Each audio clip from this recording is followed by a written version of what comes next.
বাবা বাবা মানেই হলো বিশ্বাস, ভরসা, নির্ভরতার এক অদৃশ্য শক্তি। নিজেকে শত কষ্টের মধ্যেও রেখেও যে সন্তানের মুখে হাসি ফোটানোর চেষ্টা চালিয়ে যায়, সে অভিনেতার নামই হলো বাবা। দুনিয়াতে সব কিছু বদলাতে পারে, কিন্তু বাবার ভালোবাসা কখনো বদলায় না। বাবা হলেন তিনি, যিনি তার ইচ্ছেকে চাপা দিতে পারেন শুধু সন্তানের ইচ্ছের জন্য।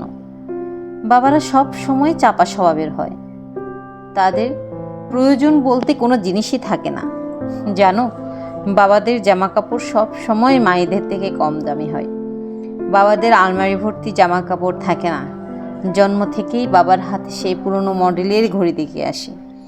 একবার এক জোড়ো জুতো আছে, যা একবারে পরার মতো অবস্থায়ও নেই, তবু বলবে বেশ ভালোই আছে, আরও বছর খানেক পরতে পারবো। বাবারা সন্তানের হাতে দামি মোবাইল দিয়ে নিজেরাই সে কম দামি মোবাইলটা একেবারে নষ্ট না হওয়া অবধি ফেলে দেয় না। নিজের জন্য সব থেকে কৃপণ বাবাটা নিজের স্ত্রী সন্তানের জন্য সব থেকে বড় বেহিসাবি। বাবা মানেই জীবনের এক বড় অংশ। তাই ঈশ্বরের কাছে সব সময় প্রার্থনা করি, ভালো থাকুক পৃথিবীর সব বাবা।